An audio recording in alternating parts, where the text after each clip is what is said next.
Hey there, savvy shoppers. Welcome back to our channel, where we break down the best tips for maximizing your online deals. Today, we're diving into how to track your Rakuten shopping trip. If you're new to Rakuten, it's an awesome platform that lets you earn cash back on your favorite online purchases. But once you've made a purchase through their links, how do you keep an eye on that cash back?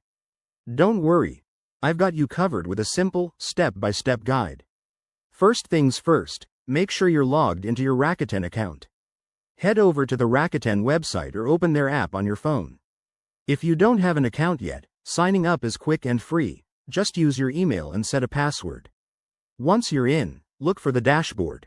This is your home base, where you can see all your active shopping trips and past purchases. Next, navigate to the My Purchases or Cashback Status section.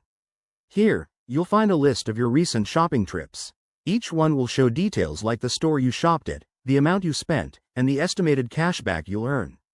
If your purchase is still processing, it might say pending. That's normal, as it can take a few days to a week for everything to update.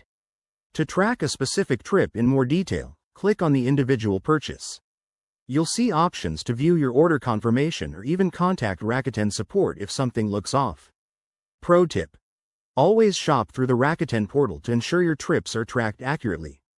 Sometimes, if you navigate directly to a store's site, your cashback might not register, so double-check that link. If you're using the Rakuten app, it's even easier. The app has real-time notifications for your shopping trips, so you'll get alerts when your cashback is confirmed. This is perfect for on-the-go tracking and helps you stay organized. Wrapping this up, tracking your Rakuten shopping trips is a game-changer for earning more money back on your everyday buys. Give it a try next time you're shopping online, and watch those rewards add up. If you found this helpful, hit that like button, subscribe for more tips, and drop a comment below if you have any questions. Thanks for watching, and happy shopping.